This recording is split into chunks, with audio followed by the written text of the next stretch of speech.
Amados hermanos, qué alegría estar aquí de nuevo en nuestra sede. Doy gracias al Señor por eso. Vamos a continuar con la predicación expositiva del libro de Marcos. Así que los invito a que ya vayan abriendo sus Biblias, específicamente en el capítulo 8, que es el que vamos a empezar el día de hoy. Y este capítulo que inicia hoy también representa una especie de cierre de una etapa en el Evangelio de Marcos. Una etapa que estuvo llena de milagros del Señor Jesús. Una etapa que hemos visto cómo Jesús se manifiesta con su maravilloso poder una y otra vez, haciendo milagros, sanando a personas, liberando a endemoniados, sanando a la mujer de flujo de sangre, parando a paralíticos. Muchos milagros hemos visto a lo largo de estos primeros capítulos. Y lo que se preguntan las personas a lo largo de estos primeros capítulos es: ¿quién es este hombre? ¿Quién es este Jesús? ¿Quién es este hombre que tiene tanto poder? ¿Será realmente Jesús el Hijo de Dios? Y sus obras a lo largo de todos estos capítulos lo han evidenciado una y otra vez. Una y otra vez el Señor Jesús evidencia su deidad conforme a su poder, conforme a lo que es Él. Pero a pesar de que Jesús demuestra esto una y otra vez, algo pasa en las personas de ese tiempo. Y es que algunos tienen una ceguera permanente que no les permite reconocer a Cristo en su totalidad. Lo rechazan, no lo quieren cerca, quieren condenarlo. Y otros que sí como que lo reconocen en ocasiones, como que sufrieran como una amnesia temporal. Sus discípulos en ocasiones, ante la prueba, como que se les olvida un poco el poder de Jesús. Lo hemos visto también en repetidas ocasiones, cómo ellos dudan a lo largo de estos primeros capítulos del poder de Jesús, a pesar de que lo conocen. Y darme cuenta de esto me lleva a pensar en nosotros hoy en día. Esa es una realidad que quizás tú y yo también enfrentamos cuando la puerta toca la puerta de nuestra casa y viene la prueba, la dificultad, el momento difícil, y que tú sientes que no puedes con esa prueba, con esa dificultad, con ese momento difícil, y empiezan quizás en tu corazón a venir esas dudas. ¿Será que sí Cristo puede ayudarme con esto? ¿Será que sí? Y de una u otra manera, nuestro corazón también sufre esa amnesia espiritual porque olvidamos todo lo que Dios ya ha hecho por nosotros, que nos trajo hasta aquí, de hecho. Piensen ustedes por un instante las pruebas que han estado pasando durante un periodo de 20 años. Tómense el tiempo ahorita de pensarlo. Piensen, recorran sus vidas y digan: yo he pasado por esta prueba, por esto. Hemos pasado momentos difíciles como nación, como familia, como iglesia. Han sido tiempos de dificultad, tiempos de prueba. Pero también piensen algo: en esas pruebas, en ese momento de dificultades, ¿será que Dios los ha sostenido? ¿Será que el amor y la fidelidad de Dios se ha demostrado en sus vidas ante todas estas pruebas? ¿Será que ustedes han aprendido algo durante estos 20 años de los momentos difíciles que les ha tocado vivir? Yo, al verlos aquí, tengo la respuesta a esa pregunta. La respuesta es que sí. Cada uno de ustedes ha seguramente experimentado la fidelidad y el amor de Dios a pesar de haber experimentado momentos difíciles durante tanto tiempo. Yo no dudo de eso. Pero al igual que los discípulos, tú y yo, en ciertos momentos padecemos de esta amnesia temporal y se nos olvida lo que Dios ha hecho por nosotros. Cuando el problema vuelve a tocar nuestra puerta, es como que otra vez viene ese frío en el estómago, esa ansiedad, ese pánico. Es como si no hubiésemos vivido una prueba ninguna vez. Y otra vez vuelven las dudas y las preguntas y la incertidumbre. Porque nos olvidamos lo que Dios ya ha hecho durante tanto tiempo en nuestra vida. Eso es exactamente lo que vamos a ver hoy en el libro de Marcos capítulo 8, versículos del 1 al 26. Eso es exactamente lo que les pasó a los discípulos. Y nuestro Señor Jesús lo confrontó a cada uno directamente y les preguntaba, ¿será que teniendo ojos no ven? Y ese es el título de nuestra enseñanza el día de hoy. El título de nuestra enseñanza es ¿teniendo ojos no ves? Hoy vamos a responder esa pregunta a nosotros. ¿Será que no vemos lo que Dios ha hecho por nosotros a lo largo de nuestra vida? Fíjense ese hombre. La imagen quizás era un poco más amplia, pero en medio de las circunstancias que estamos viviendo como país, a nuestro alrededor hay muchas cosas buenas que están pasando, pero muchas veces somos como ese hombre que mantiene nuestra mirada en la dificultad y no ve lo bueno que pasa alrededor. No bueno lo que Dios está haciendo. ¿Será que teniendo ojos no estamos viendo lo que Dios hace?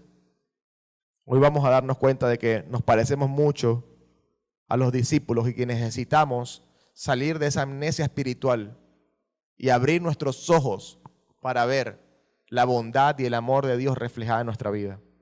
Acompáñame a orar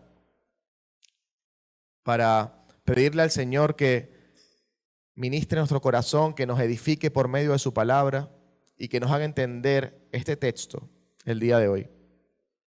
Amado Dios, te damos gracias por darnos la oportunidad de estar aquí reunidos como tus hijos. Gracias porque tú nos has traído hasta aquí y tu fidelidad y tu amor se manifiesta al darnos cuenta de que estamos aquí gracias a ti. Gracias a tu poder, a tu salvación y a todo lo que has hecho por nosotros. Te pedimos que tu palabra nos edifique, que tu palabra nos exhorte, que tu palabra nos mueva al arrepentimiento. Te pido que abras nuestros ojos espirituales, Señor, para que podamos verte y entender tu verdad, que cambiará nuestro corazón y nuestras vidas. Te lo pedimos, Señor, en el nombre de Jesús. Amén. Dice así la palabra del Señor. Marcos capítulo 8, versos del 1 al 26, dice: En aquellos días, cuando había de nuevo una gran multitud que no tenía que comer, Jesús llamó a sus discípulos y les dijo: Tengo compasión de la multitud porque ya hace 3 días que están junto a mí y no tienen que comer. Y si los despido sin comer a sus casas, desfallecerán en el camino, pues algunos de ellos han venido de lejos. Sus discípulos respondieron: ¿Dónde podrá alguien encontrar lo suficiente para saciar de pan a estos aquí en el desierto? ¿Cuántos panes tienen?, le preguntó Jesús. Ellos respondieron: 7. Entonces mandó a la multitud que se recostara en el suelo, y tomando los 7 panes, después de dar gracias, los partió y los iba dando a sus discípulos para que los pusiera delante de la gente. Y ellos los sirvieron a la multitud. También tenían unos pocos pececillos, y después de bendecirlos, mandó que estos también los sirvieran. Todos comieron y se saciaron, y recogieron de lo que sobró de los pedazos 7 canastas. Los que comieron eran unos 4,000. Jesús los despidió, y subiendo enseguida a la barca con sus discípulos, se fue a la región de Dalmanuta. Entonces salieron los fariseos y comenzaron a discutir con él, buscando de él una señal del cielo para poner a prueba a Jesús. Suspirando profundamente en su espíritu, dijo: ¿Por qué pide señal esta generación? En verdad les digo que no se le dará señal a esta generación. Y dejándolos, se embarcó otra vez y se fue al otro lado del lago. Los discípulos se habían olvidado de tomar panes y no tenían consigo en la barca sino un solo pan. Jesús les encargaba diciendo: Tengan cuidado, cuídense de la levadura de los fariseos y de la levadura de Herodes. Y ellos discutían entre sí que no tenían panes. Dándose cuenta, Jesús les dijo: ¿Por qué discuten que no tienen panes? ¿Aún no comprenden ni entienden? ¿Tienen el corazón endurecido? Teniendo ojos no ven y teniendo oídos no oyen. ¿No recuerdan cuando partí los 5 panes entre los 5,000? ¿Cuántas cestas llenas de pedazos recogieron? 12 le respondieron. Y cuando partí los 7 panes entre los 4,000, ¿cuántas canastas llenas de los pedazos recogieron? 7, le dijeron. Entonces les dijo, ¿aún no entienden? Llegaron a Betsaida y trajeron a Jesús un ciego y le rogaron que lo tocara. Tomando al ciego de la mano, lo sacó fuera de la aldea y después de escupir en sus ojos y de poner las manos sobre él, le preguntó, ¿ves algo? Y levantando la vista dijo, veo a los hombres, pero lo veo como árboles que caminan. Entonces Jesús puso otra vez las manos sobre sus ojos y él miró fijamente y fue restaurado y veía todo con claridad. Y lo envió a su casa diciendo, ni aún en la aldea entres. Un texto bastante largo, un texto que quizás pienses que de cierta manera hay cosas que como que no encajan en la secuencia de lo que el autor viene diciendo, pero se van a sorprender junto conmigo a darse cuenta de lo maravilloso que esconde Dios en su palabra el día de hoy. Hoy vamos a comprender juntos que Jesús transforma el corazón del incrédulo con amor y verdad. Jesús transforma el corazón del incrédulo con amor y verdad. Y para llegar a esta conclusión vamos a contar con la siguiente estructura de esta enseñanza. La primera parte, el amor que sostiene al incrédulo, los versículos 1 al 10.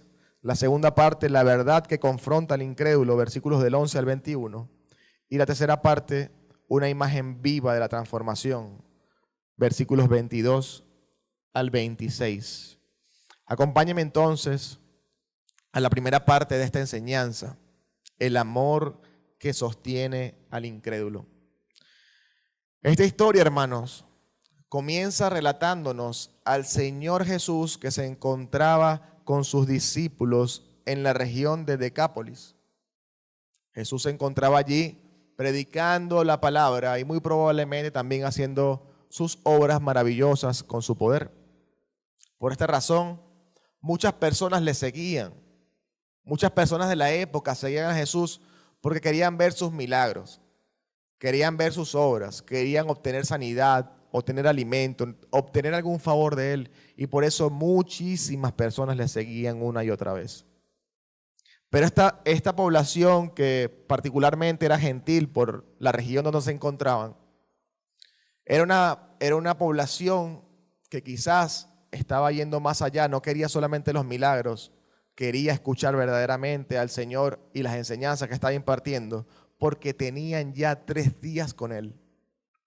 Tenían 3 días escuchando la palabra de Dios, escuchando sus mensajes en medio de una zona desierta. Pongámonos en contexto y pensemos que ya está Jesús y sus discípulos durante 3 días caminando con 4,000 personas y Jesús impartiendo la palabra de Dios.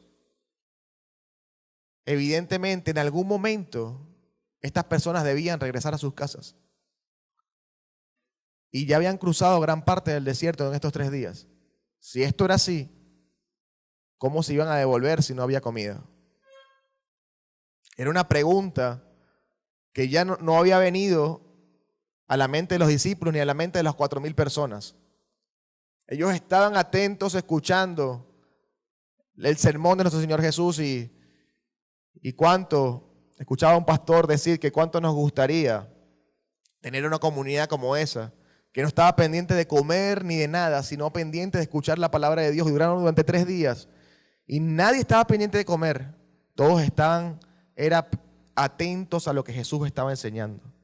Pero Jesús, movido en la compasión de su corazón, sabía que había algo que hacer, porque estas personas iban a regresar a sus casas y no había alimentos para ellos.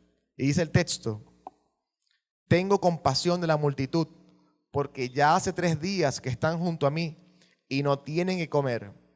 Y si los despido sin comer a sus casas, desfallecerán en el camino, pues algunos de ellos han venido de lejos. Aquí vemos reflejado la naturaleza de nuestro Señor Jesús, cómo Él se mueve en su corazón en amor y compasión por las personas, incluyendo por los incrédulos. Jesús no es indiferente ante la necesidad de las personas. Él se preocupa por la necesidad, ya sean necesidades terrenales o espirituales, Él se mueve en su corazón a tener compasión por las personas. Él demuestra su amor ayudando incluso a las personas que no lo conocen. Él está atento a sus problemas. Él quiere ayudarlos para que no pasen necesidad. Solo que estos incrédulos quizás no iban a reconocer esta obra del Señor Jesús. No podían percibir su favor porque estaban ciegos todavía. No podían reconocer que Jesús estaba amándolos y que quería cuidarles y protegerles. Porque así éramos muchos de nosotros en la antigüedad, cuando tú y yo éramos incrédulos, cuando tú y yo no conocíamos lo que Cristo había hecho por nosotros.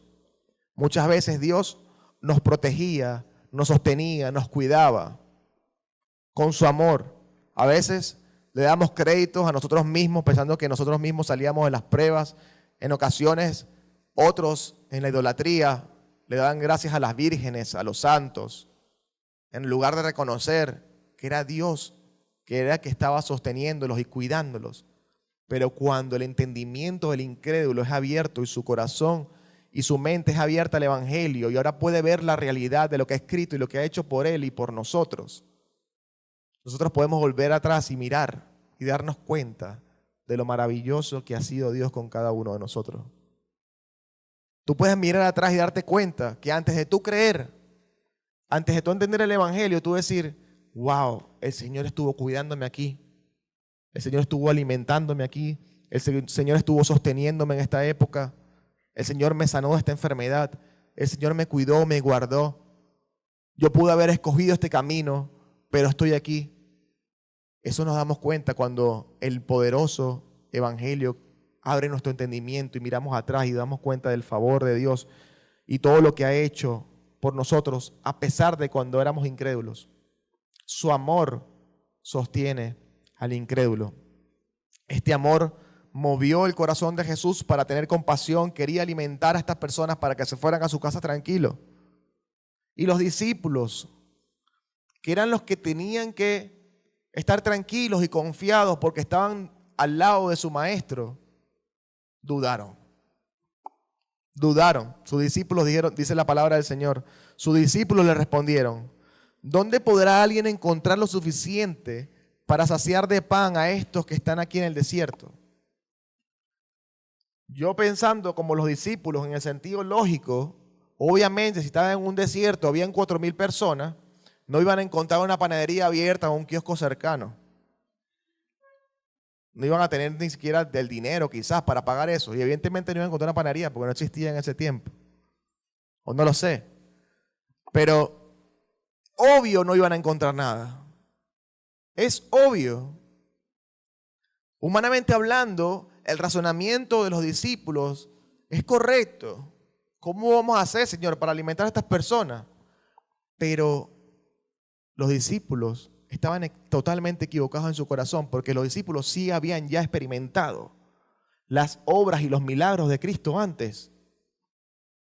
¿Acaso ya no habían alimentado a 5,000 antes? ¿Acaso ellos no habían visto ya cómo Él levantaba a los paralíticos, cómo Él sanó a la mujer del flujo de sangre, cómo Él liberó al endemoniado? ¿Cómo es posible que los discípulos dudaran? Si tú eres como yo, lo juzgaste en tu corazón seguramente ya. Y cuando lees la palabra y ves otros escenarios similares, juzgas en tu corazón y dicen, ¿estos panas qué les pasa? ¿Cómo se les ocurre dudar? Es muy fácil juzgarlo, pero tú y yo nos parecemos muchísimo a ellos. Muchísimo. Pero eso lo vamos a ver más adelante, porque en esta primera parte lo que quiero darles a entender, que el amor de Jesús sostiene al incrédulo, aún siendo los incrédulos sus mismos seguidores.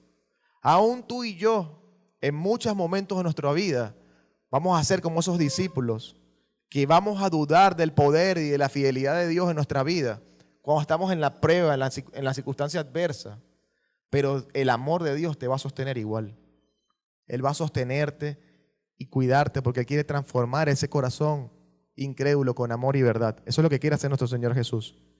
Y es por eso que Él vuelve a enseñarles una vez más lo maravilloso y poderoso que es Él. Y dice el texto, en el versículo 5, ¿cuántos panes tienen?, les preguntó Jesús.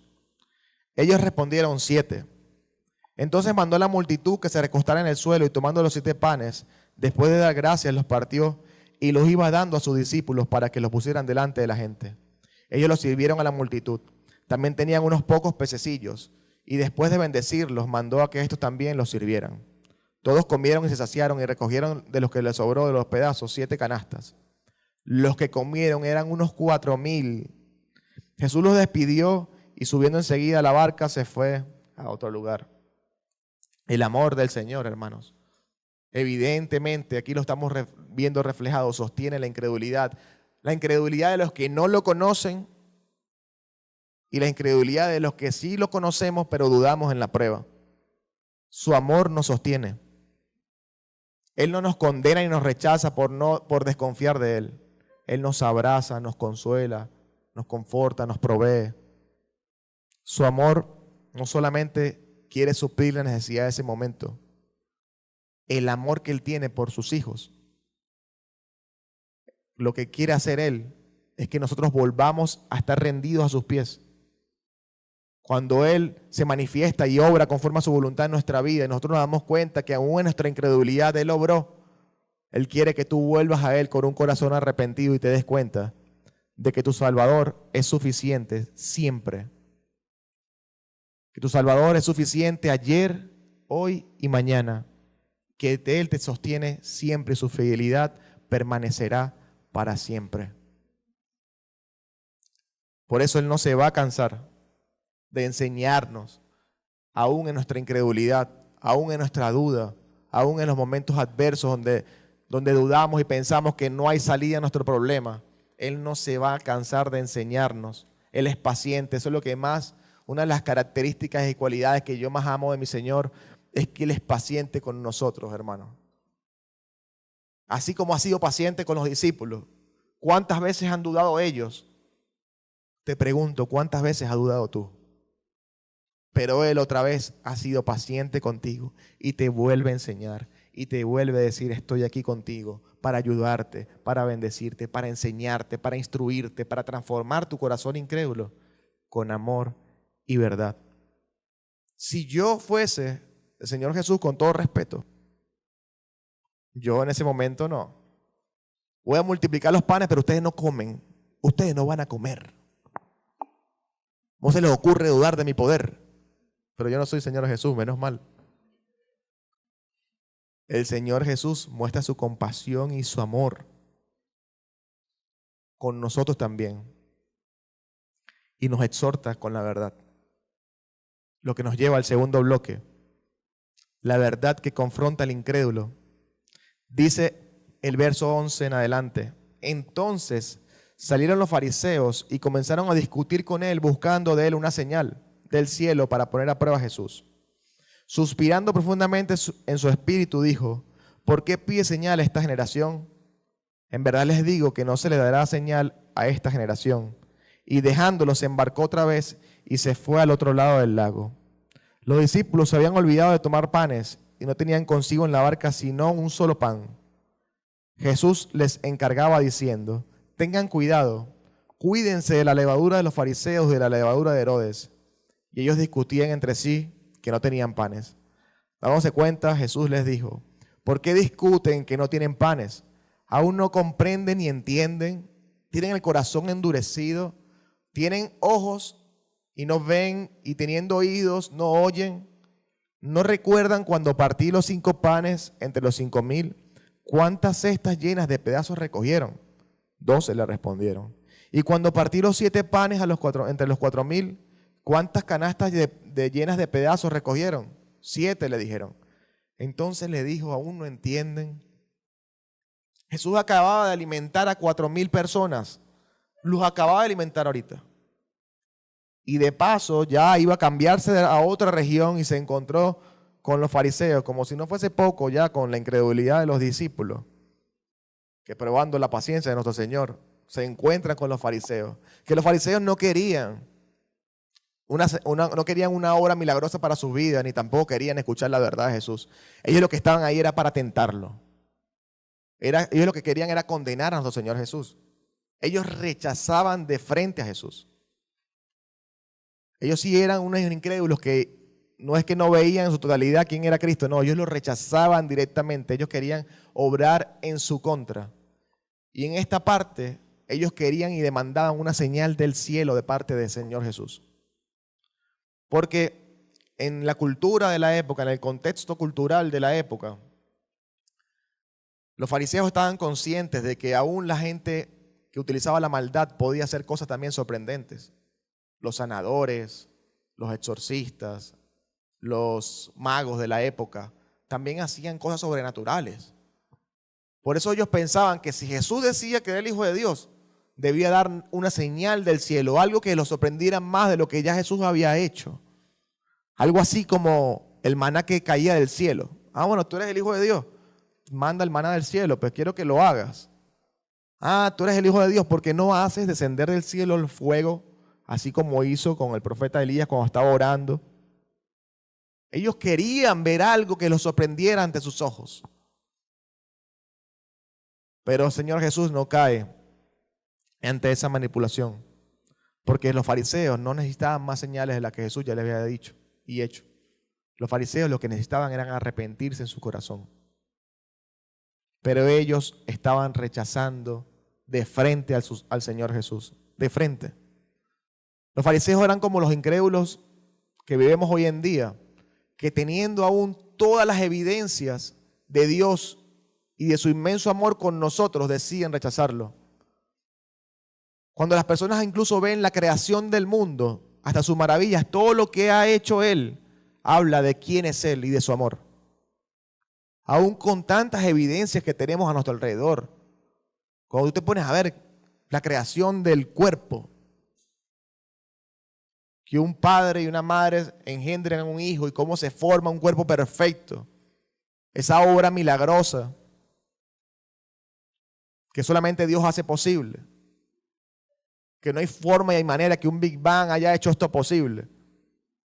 La gente aún al ver todas las cosas milagrosas que Dios ha dejado como evidencia, deciden rechazarlo. Así como los fariseos han endurecido su corazón a causa del pecado.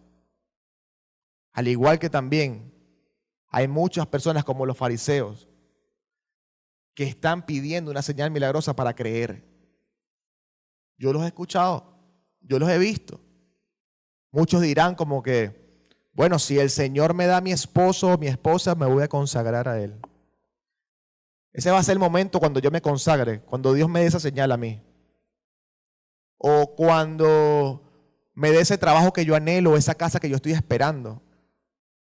Cuando Él haga lo que yo quiero que Él haga, ahí sí yo voy a decidir consagrarme. Mientras tanto, no considero que sea el momento. Dios mío, dame una señal. No va a llegar esa señal nunca. No va a llegar tu señal. ¿Tú quieres ver una señal realmente?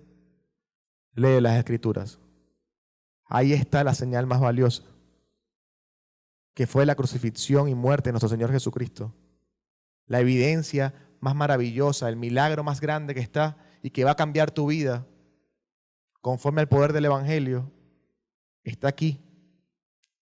Deja de estar buscando señales y pidiéndole señales a Dios, porque Dios no va a ceder ante tu orgullo humano. No va a caer en tu trampa. Él es Dios y conoce tu corazón. No seas como los fariseos que demandan una señal del cielo, porque no va a venir. No va a venir. Por eso Jesús en su sabiduría sigue adelante. Ignoró a los fariseos. Dice el texto, y dejándolo se embarcó otra vez y se fue al otro lado del lago, y ahí se encontró con sus discípulos de nuevo. Y viendo lo que había sucedido con los fariseos, él quería instruir a sus discípulos que no fueran como los fariseos. No imiten la levadura de los fariseos. Pero ¿qué estaba pasando? Los discípulos, nuevamente angustiados por la prueba, deciden ignorar lo que el Señor Jesús les está diciendo. Los discípulos estaban más concentrados en que no tenían pan. Dios sabía ya, es que es algo, no sé ni cómo explicarlo, es irónico, da gracia. Porque ya iban de regreso. Ya el Señor Jesús había multiplicado los 4,000 para alimentar a los 4,000. Habían sobrado canastas. Pero los discípulos no recogieron pan para el camino. Se llevaron uno solo. Ellos estaban pensando, wow, ¿y cómo vamos a hacer? Si somos gallos, en vez de recoger los panes, nos vamos ahí ahora, no tenemos pan para el camino. ¿Y ahora cómo vamos a hacer? ¿Cómo vas a hacer aquí, hermano? Estás con Jesús. ¿Cómo vas a hacer? Entonces ellos, más preocupados por eso, Jesús va a instruirle y va a decirle una palabra y ellos enfocados en lo otro.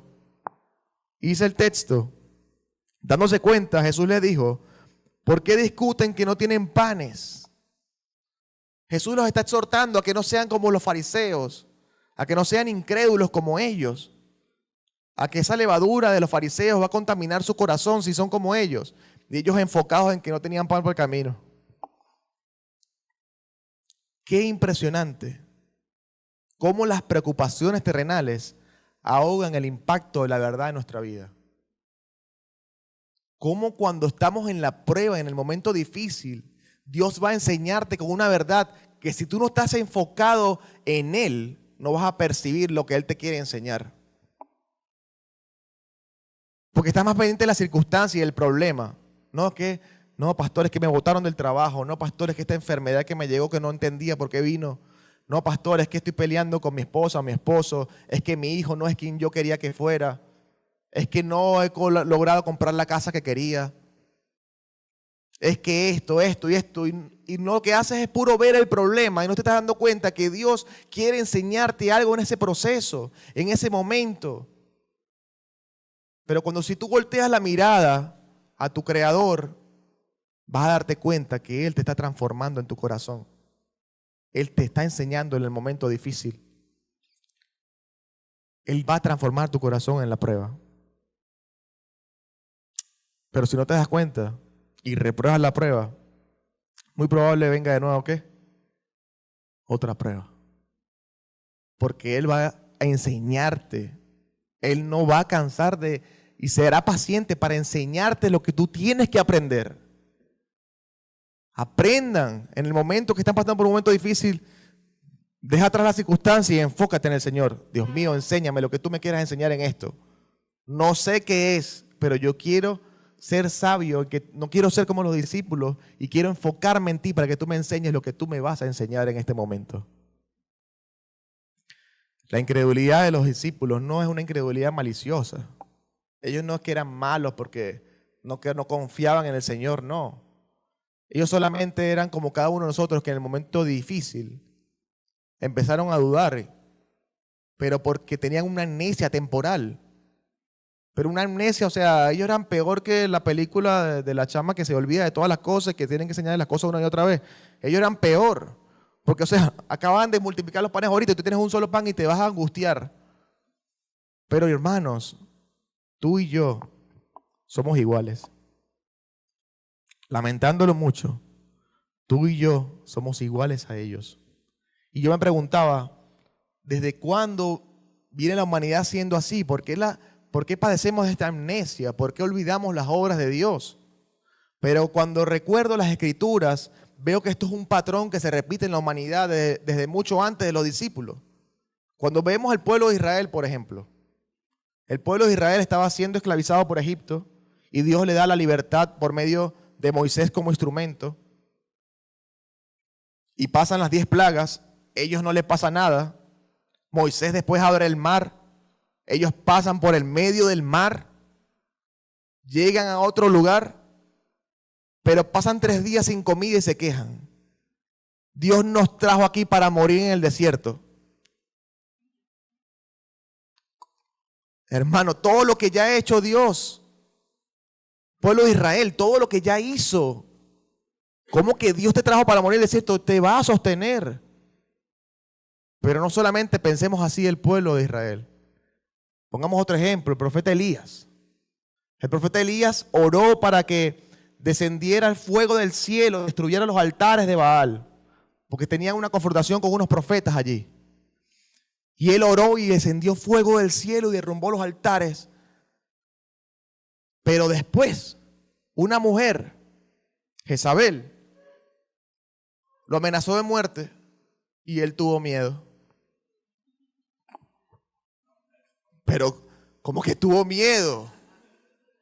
Hermano, acabas de orar y descendió fuego del cielo y tú vas a tener miedo de una mujer. Tuvo tanto miedo que le pidió a Dios, mátame porque, esta mujer me va a destrozar, me va a destruir. Da risa, pero es la historia de las Escrituras. Marta, su hermano Lázaro murió. Marta había visto ya cómo Jesús había hecho millones, cientos de milagros. Pero Marta estaba triste porque pensó que Jesús había dejado morir a su hermano y que ya no había remedio para eso, porque ya habían pasado 4 días. Que Jesús había llegado tarde. Hermanos, ¿qué pasa en nuestro corazón? ¿Por qué hay una amnesia que olvidamos lo que Dios ha hecho? ¿Acaso a nosotros nos pasa también lo mismo? Yo creo que sí nos pasa lo mismo. Y hoy quiero que juntos recordemos algunas cosas, algunos detalles que nos han sucedido a nosotros como iglesia y como venezolanos. Por ejemplo, en el año 2016 al 18 vimos una época de extrema escasez. Que yo recuerdo que llegué a probar carne mechada de concha de plátano.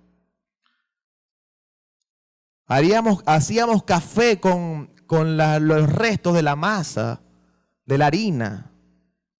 O sea, pasamos un tiempo de escasez. No habían cosas básicas. Pero ¿qué pasó? Aquí estamos. Dios nos sostuvo. 2019, un apagón. Una crisis nacional. Una locura. ¿Pero qué pasó? Dios nos sostuvo. 2020, una pandemia. En Venezuela murieron aproximadamente, según las tasas oficiales, más de 6,000 personas. Pero yo los veo aquí a ustedes.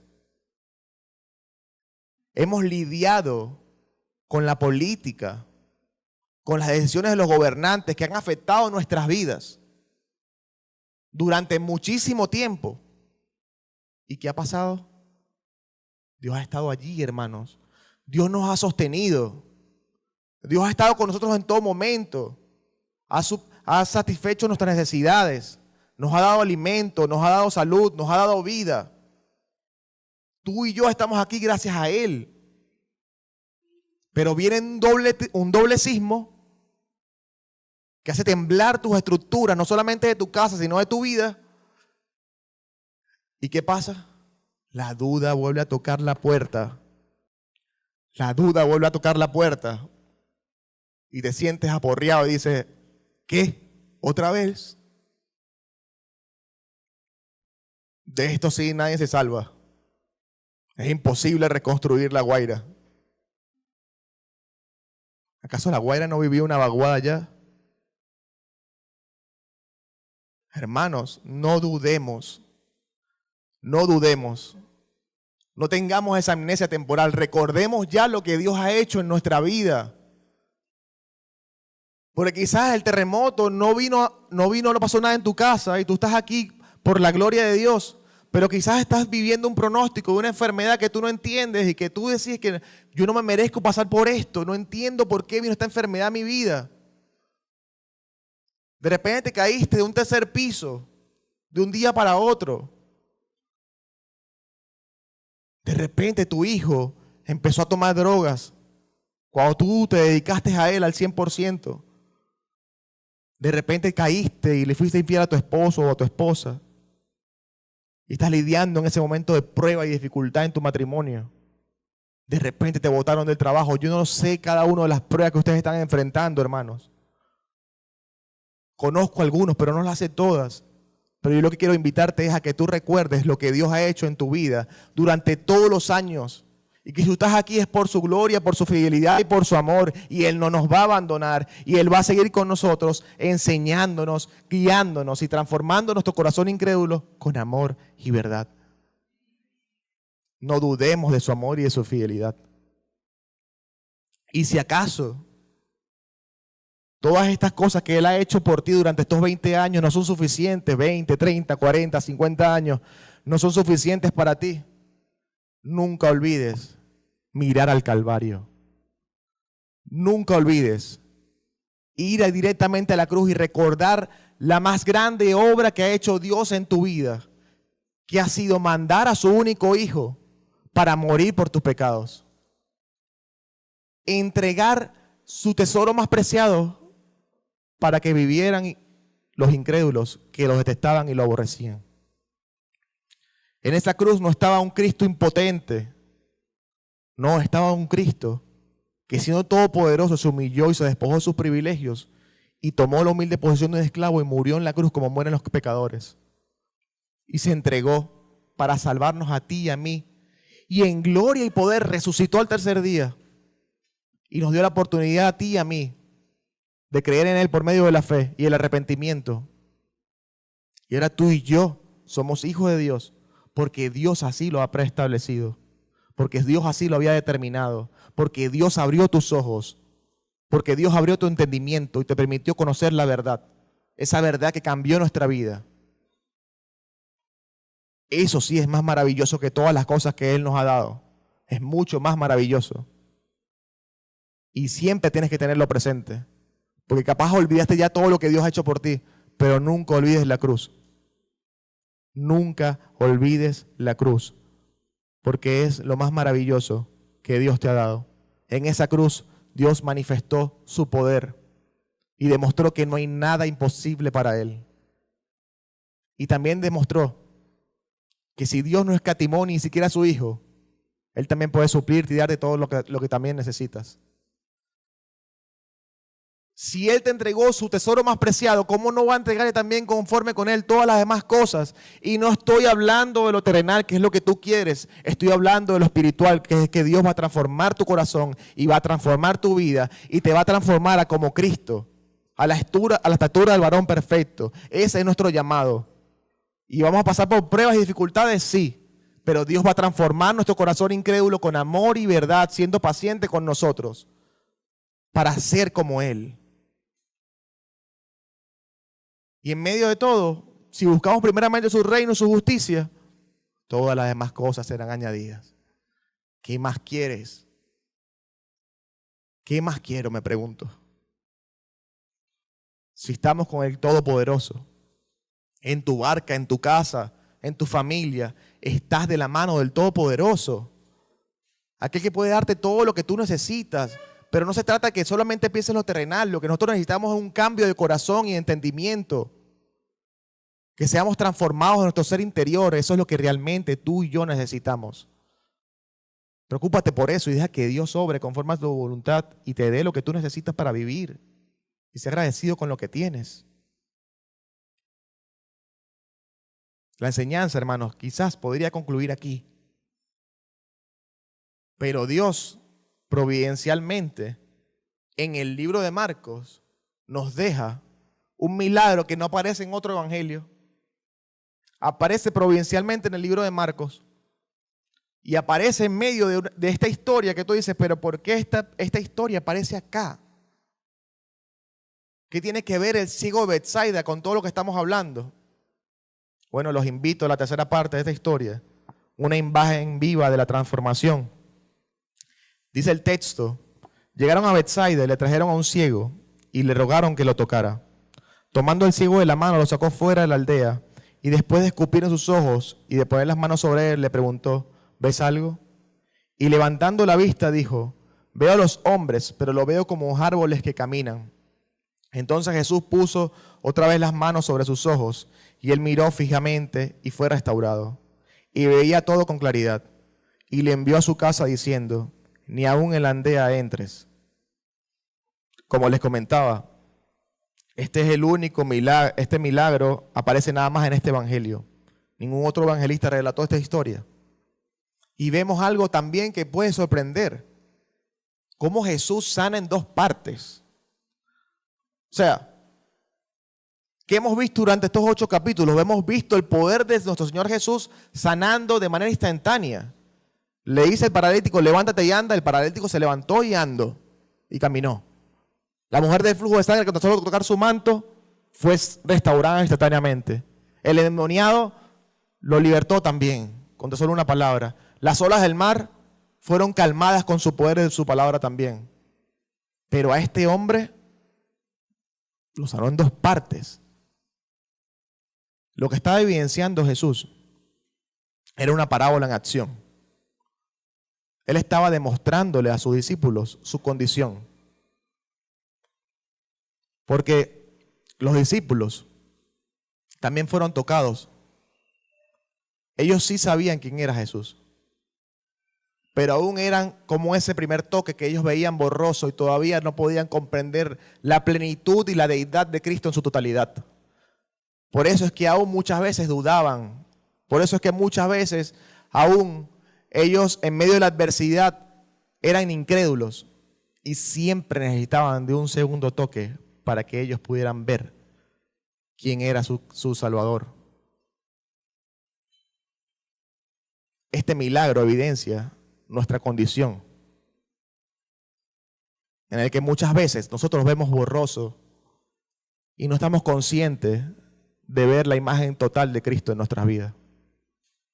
Pero Cristo no se va a cansar de tocarte otra vez y darte totalmente la vista que tú necesitas para complementar y ver su majestuosidad y su poder en tu vida.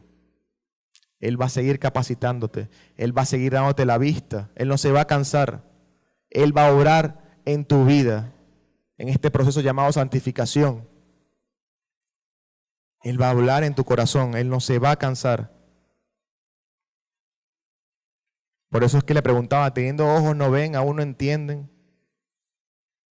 Este milagro refleja la condición que tú y yo muchas oportunidades tenemos.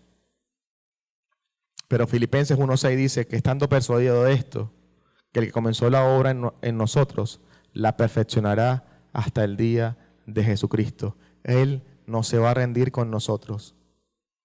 Así tenga que volverte a abrir los ojos cuando medio ves borroso. Él va a tocarte, Él va a sanarte, Él va a restaurarte, Él va a consolarte, Él va a ayudarte con amor y verdad. Te va a exhortar con la verdad. Y así como yo hice hoy, te va a traer atrás todo lo que ha hecho por ti y te va a recordar. Y tú vas a ir arrepentido a sus pies y decir, Señor, sí es verdad, no tengo por qué dudar, porque estoy contigo. Tú eres suficiente para mí. Pero para los que no conocen todavía el mensaje de salvación, te digo que tu ceguera espiritual no se va a quitar por sí sola ni por tus propios medios. Hay un problema grave en ti si tú todavía no has comprendido lo que Cristo Jesús ha hecho para salvarte. Tú estás totalmente ciego. Estás totalmente ciego si todavía no has entendido lo que Cristo Jesús hizo. Pero tienes una oportunidad, si Dios así lo ha dispuesto. Por ende, apela a Dios y órale. Pídele a Dios que pueda abrir tu entendimiento y pueda ser conducido a esta verdad. Que así como el ciego de Betsaida pudo ver con claridad,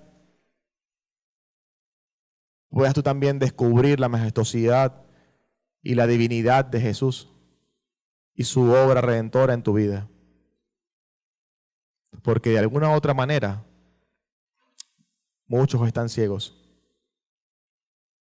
Quizás unos tienen miopía, astigmatismo un poquito, y quizás otros no ven nada. Pero todos necesitamos que Dios toque nuestros ojos, que Dios toque nuestro corazón y que nos permita ver su plenitud en todo momento. Y mucho más en la adversidad y en las pruebas, cuando humanamente olvidamos quién es Él. Acompáñenme a orar, hermanos. Vamos a orar para, sinceramente, esta enseñanza me confronta en mi corazón. Porque yo he estado allí en momentos difíciles donde se me olvida todo. No son los únicos, yo he estado allí. Pero es muy valioso tener esto presente. y entender que Dios quiere transformar tu corazón con amor y verdad, Él no se va a cansar de hacerlo. Y es el momento oportuno para que tú puedas ver la verdad que Él quiere enseñarte en la prueba. No te distraigas. No te distraigas en los momentos difíciles. Sé atento a lo que Dios quiere enseñarte. Y confía en Él. Confía en Él. Porque así como te está dejando pasar por esta prueba, te dará también la salida conforme a su voluntad. Así que vamos a orar. Dios, te damos gracias por esta enseñanza. Gracias por tu palabra. Gracias que nos enseñas, que nos exhortas.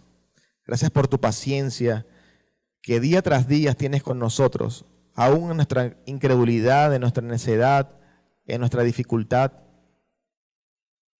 Gracias, Señor, que no te rindes, que no te cansas, que tú nos sostienes con tu amor.